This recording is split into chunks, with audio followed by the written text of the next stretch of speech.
নমস্কার বন্ধুরা, গোপালে হেসেলে আপনাদের সবাইকে স্বাগত। আজকে আমি দুর্দান্ত স্বাদের একটা টিফিন রেসিপি আপনাদের সাথে শেয়ার করব। এটা ছোট থেকে বড় যাকেই খাওয়াবেন তারই কিন্তু ভীষণ পছন্দ হবে, আর ঘরোয়া কিছু সামগ্রী দিয়েই চটপট এটা তৈরিও হয়ে যাবে। তাই চলুন সময় নষ্ট না করে রান্নাটা করে ফেলি। আজকে এই চটজলদি দারুণ টেস্টি টিফিন রেসিপিটা তৈরি করার জন্য আমি একটা বড় বাটির মধ্যে 3 কাপ পরিমাণ ময়দা নিয়ে নিয়েছি। এর মধ্যে প্রথমেই স্বাদ মতো নুন দিয়ে দিচ্ছি, অল্প একটু চিনি দিয়ে দিলাম, আর দিয়ে দিচ্ছি 2 টেবিল স্পুনের মতো রিফাইন অয়েল। এবার সবকিছু খুব ভালো করে মিশিয়ে নিচ্ছি। সবকিছু খুব ভালো করে মিশিয়ে নিয়েছি। এবার অল্প অল্প জল দিয়ে এই ময়দাটার একটা ডো তৈরি করে নেব। এই ডোটা খুব নরমও হবে না, আবার খুব শক্তও হবে না। ময়দাটাকে ভালো করে মেখে নিয়েছি। এবার এর উপরে তেল লাগিয়ে আমি এটাকে রেস্ট হতে দেব। এবার এই ময়দার ডোটাকে 8 থেকে 10 মিনিটের জন্য আমি একটু রেস্টে রেখে দিচ্ছি। আর এই সময়ের মধ্যে চলুন এই টিফিনটার একটা পুর তৈরি করতে হবে, সেটা তৈরি করে নিই। এবার এই টিফিনটার জন্য পুরটা তৈরি করব, সেজন্য কড়াইয়ের মধ্যে সরষের তেল দিয়ে দিয়েছি। এর মধ্যে প্রথমেই দিয়ে দিচ্ছি একটু কালো জিরে, দিয়ে দিচ্ছি 3টে চপ করা কাঁচা লঙ্কা, অল্প একটু চপ করা টমেটো দিয়ে দিলাম, দিয়ে দিচ্ছি একটু চপ করা আদা। এবার ফ্লেমটাকে লো আর মিডিয়ামের মাঝামাঝি রেখে এই সমস্ত কিছু আমি একটু নাড়াচাড়া করে নিচ্ছি।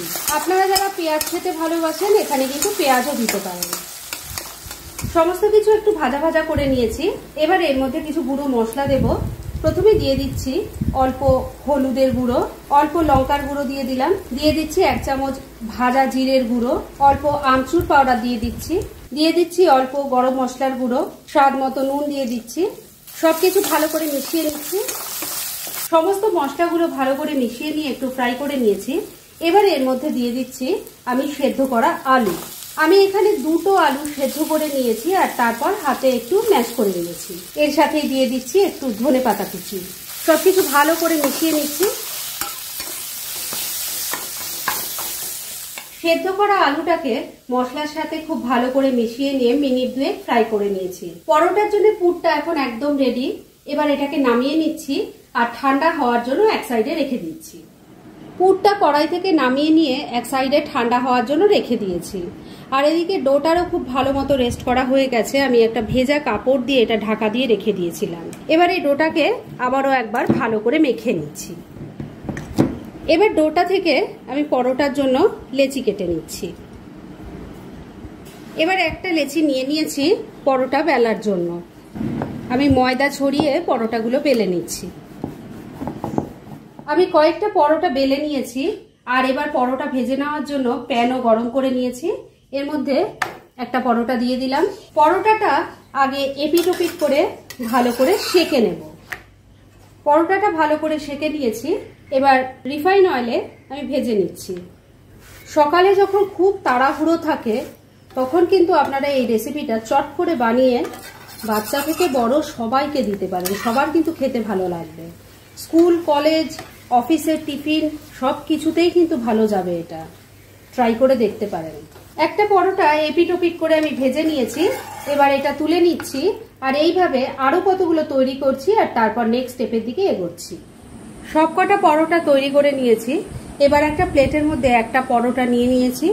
এর মধ্যে প্রথমে আমি দিয়ে দিচ্ছি একটু টমেটো কেচাপ। টমেটো কেচাপটা ভালো করে লাগিয়ে নিয়েছি। এবার যে পুরটা তৈরি করে রাখলাম সেটা দিয়ে দিচ্ছি। পুরটা একটু বেশি করে দেবেন, তাহলেই খেতে বেশি ভালো লাগবে। আলুর পুরটা ভালো করে লাগিয়ে দিয়েছি। এবারে এর ওপর আমি আরেকটা জিনিস দেব যেটা সবার ভীষণ প্রিয়, আর এটা দেওয়ার ফলে এই টিফিনটা খেতে আরো বেশি টেস্টি লাগে। সেটা হলো চিজ। একটু গ্রেট করে দিয়ে দিচ্ছি। চিজটা একটু গ্রেট করে দিয়ে দিয়েছি। এবার এই পরোটাটাকে এভাবে আমি ফোল্ড করে নিচ্ছি। দেখুন একটা টিফিন আমার তৈরি হয়ে গেছে। তবে এটা খাওয়ার জন্য কিন্তু এখনো রেডি নয়। এটা আরেকটা স্টেপ করতে হবে। তবে তার আগে আমি সবকটা পরোটা এইভাবে রেডি করে নিচ্ছি, আর তারপর লাস্ট ফিনিশিং কি করছি সেটা দেখাচ্ছি। সমস্ত পরোটাগুলো আমি পুর ভরে রেডি করে নিয়েছি। আর এবার প্যানটাও গরম করে নিয়েছি। প্যানের মধ্যে কিন্তু আলাদা করে কোনো তেল দেওয়ার দরকার নেই। পরোটা যে ভাজা হয়েছে সেই প্যানটাই বসিয়েছি। তার মধ্যে তো অল্প তেল ছিলই। তার মধ্যে আমি এই পরোটাগুলো একটু জাস্ট এপিট ওপিট করে সেঁকে নেব। এতে পরোটাগুলো আরো ক্রিস্পি হবে, চিজগুলো যে দিয়েছি সেটা সুন্দরভাবে মেল্ট হয়ে যাবে, খেতে আরো বেশি ভালো লাগবে। তাই আপনাদের সবাইকে বলবো এই স্টেপটা কিন্তু অবশ্যই করবেন, তারপর খেয়ে দেখবেন ভীষণ ভালো লাগবে। একটা টিফিন আমার এখন একদম রেডি হয়ে গেছে। এবার এটাকে আমি তুলে নিচ্ছি, এভাবে সব কটা ফ্রাই করে নিচ্ছি আর তারপর সার্ভ করে আপনাদের দেখাচ্ছি।